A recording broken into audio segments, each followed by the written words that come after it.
Alhamdulillahilladzi hadana lihadza wa ma kunna linahtadiya laula an hadana Allah. Laqad jaa'at rusulu rabbina bil haqq wa nudu an tilkumul jannah uristumuha bima kuntum ta'malun. Asyhadu an la ilaha illallah wahdahu la syarika lah wa asyhadu anna Muhammadan abduhu wa rasuluh. Allahumma shalli ala nabiyyina Muhammad wa ala alihi wa man tabi'ahum bi ihsanin ila yaumiddin. Qala Allah Ta'ala fi kitabil karim, ya ayyuhalladzina amanu taqullaha haqqa tuqatih wa la tamutunna illa wa antum muslimun.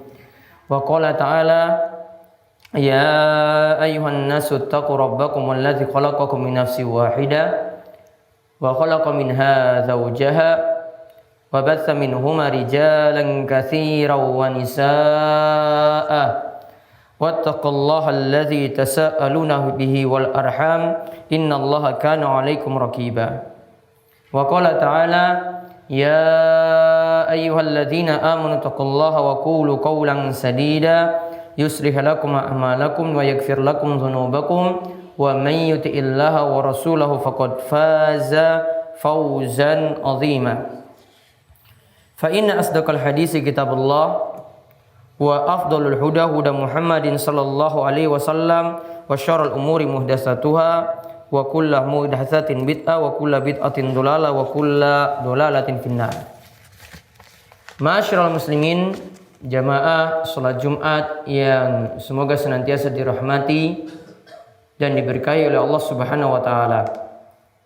Marilah kita senantiasa meningkatkan rasa syukur kita dan ketakwaan kita kepada Allah Subhanahu wa taala atas berbagai macam nikmat yang telah Allah Subhanahu wa taala anugerahkan kepada kita sekalian. Kita masih diberi kenikmatan untuk berada dalam keadaan sehat, berada dalam keadaan Allah memberikan umur panjang kepada kita. Di samping itu kita masih diberikan nikmat iman dan nikmat Islam, di mana ada 3 nikmat yang paling besar sebagaimana dikatakan oleh Wahab bin Munabbih, yaitu nikmat Islam, nikmat sehat, dan juga nikmat kecukupan. Kita masih diberikan nikmat-nikmat tadi. Mudah-mudahan kita bisa bersyukur dengan terus meningkatkan ketakwaan kita kepada Allah Subhanahu wa taala. Salawat dan salam semoga juga tercurahkan kepada junjungan kita Nabi besar Nabi Agung Muhammad sallallahu alaihi wasallam, pada para sahabat, para tabi'in, para tabi'ut tabi'in, serta para ulama yang telah memberikan contoh yang baik kepada kita sekalian.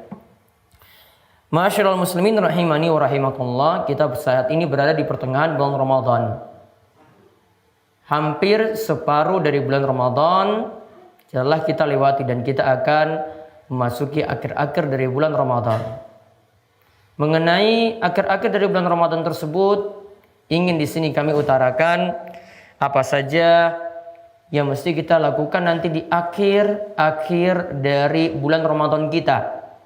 Apa yang mesti kita lakukan? Dan nanti kita lihat dari ayat Al-Quran dan hadis yang menyebutkan tentang amalan-amalan yang bisa dilakukan oleh kita di akhir-akhir bulan Ramadan. Intinya ada 3 amalan. Yang pertama, kaum muslimin sekalian yang semoga selalu dirahmati oleh Allah Subhanahu wa taala, kita diperintahkan lebih serius lagi dalam beribadah. Kita diperintahkan untuk lebih serius lagi dalam beribadah. Sebagaimana Rasulullah sallallahu alaihi wasallam lebih serius dalam ibadah di akhir-akhir dari bulan Ramadan.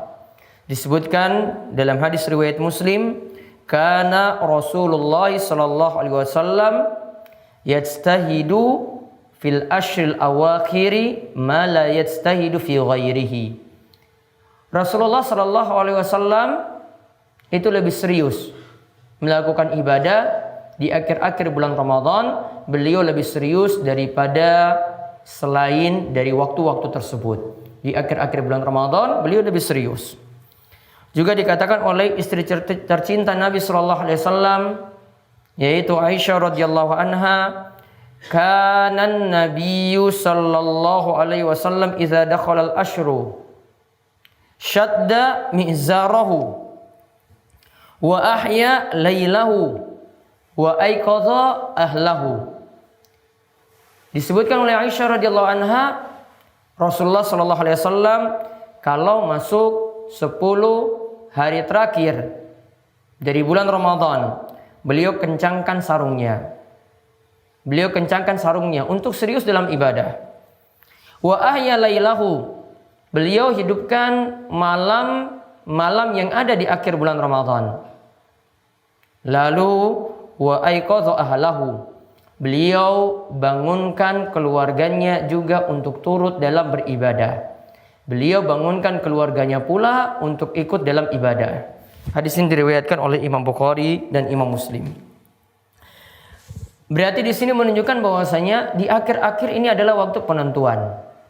Waktu penentuan, maka kita dituntut di akhir bulan Ramadan lebih serius lagi untuk melakukan ibadah-ibadah, lebih serius lagi, lebih semangat lagi untuk melaksanakan sholat, melaksanakan puasa, dan juga ibadah-ibadah yang lainnya.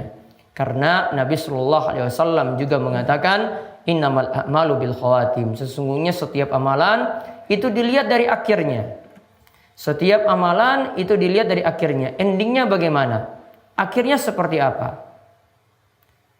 Kemudian yang dituntut lagi yang kedua, di akhir bulan Ramadan kita sempatkan waktu untuk melakukan iktikaf. Kita sempatkan waktu untuk melakukan iktikaf. Iktikaf yang dimaksud, ini dikatakan oleh para ulama, iktikaf itu adalah berdiam di masjid. Iktikaf niku artinya berdiam di masjid. Beberapa waktu dia diam untuk bisa konsen atau serius dalam ibadah. Untuk bisa konsen atau serius dalam ibadah. Kita lihat bagaimana contoh dari Nabi kita Muhammad sallallahu alaihi wasallam. Dikatakan dari hadis Aisyah, anna Nabiy sallallahu alaihi wasallam kana ya'takiful ashrul awakhir min Ramadan. Disebutkan dalam hadis Aisyah, Rasulullah SAW itu biasa melakukan iktikaf di 10 hari terakhir dari bulan Ramadan, hatta tawaffahu Allah, sampai Allah mewafatkan beliau. Jadi kebiasaan Nabi SAW di akhir bulan Ramadan itu melakukan iktikaf sampai akhirnya beliau wafat. Summa i'takafa azwajuhu min ba'dihi. Lalu istri-istri beliau juga sepeninggal Nabi SAW. Setelah Nabi SAW itu meninggal dunia, mereka juga sempatkan waktu untuk melakukan iktikaf. Dan ini jadi dalil pula wanita boleh melakukan iktikaf di masjid. Jadi diam beberapa waktu di masjid untuk konsen melakukan ibadah dengan niatan terlebih dahulu. Hikmahnya adalah disebutkan dalam hadis Abu Sa'id Al-Khudri ketika Nabi SAW melakukan iktikaf. Beliau melakukannya tujuannya untuk bisa mendapatkan malam Lailatul Qadar. Ya, beliau itu melakukannya tujuannya atau hikmahnya adalah biar bisa mendapatkan malam Lailatul Qadar. Karena Lailatul Qadar ini ada di akhir-akhir dari bulan Ramadan. Ada di akhir-akhir dari bulan Ramadan. Maka kita berusaha juga untuk melakukan iktikaf dengan tujuan biar kita bisa mendapatkan keutamaan malam Lailatul Qadar, di mana nanti akan kita sebutkan dalam amalan yang ketiga. Nah, iktikaf ini bisa dilakukan cuma sesaat. Jumhur atau kebanyakan ulama katakan cuma diam sejenak saja. 15 menit, 30 menit, 1 jam. Kita beribadah di situ, sholat, atau konsen untuk membaca Al-Quran, atau berzikir, atau membaca doa-doa ketika itu. Maka kita sudah disebut beriktikaf. Boleh dilakukan di siang hari, atau boleh juga dilakukan di malam hari. Lalu amalan yang ketiga, kaum muslimin rahimani wa rahimakumullah, yang bisa kita lakukan, yaitu kita berusaha untuk meraih Lailatul Qadar. Kita berusaha untuk meraih Lailatul Qadar karena ini adalah malam kemuliaan.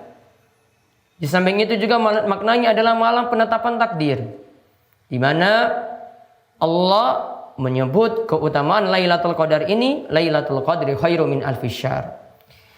Lailatul Qadar itu lebih baik daripada 1000 bulan. Kalau kita melakukan satu amalan pada malam Lailatul Qadar, maka amalannya nilainya seperti kita beramal 1000 bulan lamanya. Kalau kita melakukan amalan pada Lailatul Qadar itu sama nilainya dengan kita melakukan amalan pada 1000 bulan lamanya. Dan Allah menyebutkan yang terjadi pada Lailatul Qadar, tanazzalul malaikatu warruhu fiha biizni rabbihim min kulli amr. Dan malaikat itu turun. Begitu juga dengan ar-ruh, Jibril. Biizni rabbihim, dengan izin Rabbnya, dengan izin Allah Subhanahu wa taala, min kulli amr, untuk mengatur segala urusan. Yang dimaksudkan di sini menurut sebagian tafsir untuk menetapkan takdir manusia selama setahun. Salamun hiya hatta matla'il fajar. Pada malam Lailatul Qadar itu penuh keselamatan, dan Lailatul Qadar itu terjadi sampai terbitnya fajar subuh. Kita bisa mengisi Lailatul Qadar tadi dengan melakukan sholat. Ini lebih utama karena kata Nabi SAW, man qama Lailatul Qadri iman wa ihtisaban ghufirallahu ma taqaddama min dzambi. Siapa yang menghidupkan Lailatul Qadar dengan sholat atas dasar iman dan mengharap pahala dari Allah Subhanahu wa taala, maka dosa-dosanya yang telah lalu itu akan diampuni. Hadis ini dari Abu Hurairah, diriwayatkan oleh Imam Bukhari. Namun menghidupkannya tidak mesti kita harus begadang semalam suntuk. Dikatakan oleh Imam Syafi'i, dan juga riwayat ini disebutkan sampai Ibnu Abbas, bahwa siapa saja yang menghidupkan malam Lailatul Qadar dengan melakukan sholat isya berjamaah, lalu dia bertekad juga untuk melakukan sholat subuh berjamaah, jadi sholat isya dan sholat subuh berjamaah dia lakukan, maka dia sudah dikatakan mendapatkan Lailatul Qadar. Begitu pula dikatakan oleh Ibnu Musayyib, man syahida Lailatul Qadri yakni fi jama'atin faqad akhadha bihadzi minha. Siapa yang menyaksikan Lailatul Qadar dan dia berada dalam jamaah, dalam sholat jamaah, maka berarti dia telah mengambil bagian dari malam tersebut. Jadi kita lakukan dari awal malam, berarti dari waktu maghrib kita sholat maghrib, lalu sholat isya, dilanjutkan dengan sholat tarwih, kemudian kita melaksanakan sholat subuh, maka itu sudah disebut kita mendapatkan Lailatul Qadar. Demikian khutbah pertama ini. Aku qouli hadza wastaghfirullah li wa lakum wa lisairil muslimin innahu huwas samiul alim. Ahmadu rabbi wa ashkuruhu wa asyhadu an la ilaha illallah wahdahu la syarikalah wa asyhadu anna Muhammadan abduhu wa rasuluh. Allahumma sholli ala nabiyyina Muhammad wa ala alihi wa man tabi'ahum bi ihsan ila yaumiddin. Kalau kita lihat tadi telah disebutkan kaum muslimin sekalian yang semoga selalu dirahmati oleh Allah Subhanahu wa taala, Lailatul Qadar kita pokoknya perbanyak ibadah di malam-malam terakhir dari bulan Ramadan. Kata Ibnu Taimiyah, yang pertama patut dipahami, Lailatul Qadar kita cari di 10 hari terakhir dari bulan Ramadan. Karena disebutkan dalam hadis riwayat Bukhari dan Muslim, hiya fil ashril awakhir min Ramadan. Lailatul Qadar itu terjadi pada 10 hari terakhir dari bulan Ramadan. Dan Lailatul Qadar itu bisa terjadi di malam ganjil. Sebagaimana disebutkan dalam riwayat fil witri, yaitu di malam-malam ganjil. Namun Lailatul Qadar juga kemungkinannya juga bisa terjadi di malam-malam genap. Karena disebutkan dalam hadis riwayat Bukhari, Lailatul Qadar itu disuruh kita cari litasiyatin tabaqa, lisabiatin tabaqa, li khamisatin tabaqa, wa lithalisatin tabaqa. Nabi SAW perintahkan carilah di 9 hari yang tersisa, carilah di 7 hari yang tersisa, carilah di 5 hari yang tersisa, carilah di 3 hari yang tersisa. Kalau kita hitung dari bilangan 30, seandainya malam di bulan Ramadan itu 30, maka yang ada 9 hari yang tersisa itu di malam ke-22. 9 hari yang tersisa itu di malam yang ke-22. Maka kita pokoknya kata Ibnu Taimiyah, carilah Lailatul Qadar tadi, tidak memilih-milih malam yang ada. Pokoknya cari di 10 hari terakhir di bulan Ramadan. Sebagaimana kata Nabi SAW pula, taharrauha fil ashril awakhir. Carilah Lailatul Qadar itu di 10 hari terakhir dari bulan Ramadan. Mudah-mudahan kita di antara orang-orang yang bisa mendapatkannya. Lalu Lailatul Qadar ini kata Ibnu Taimiyah lebih mungkin lagi atau lebih sering terjadi di malam ke-27 sebagaimana disebutkan dalam hadis Ubay bin Ka'ab. Malam Lailatul Qadar itu lebih mungkin lagi terjadi pada malam ke-27. Demikian kata Ibnu Taimiyah dalam kitabnya Al-Majmu' Al-Fatawa.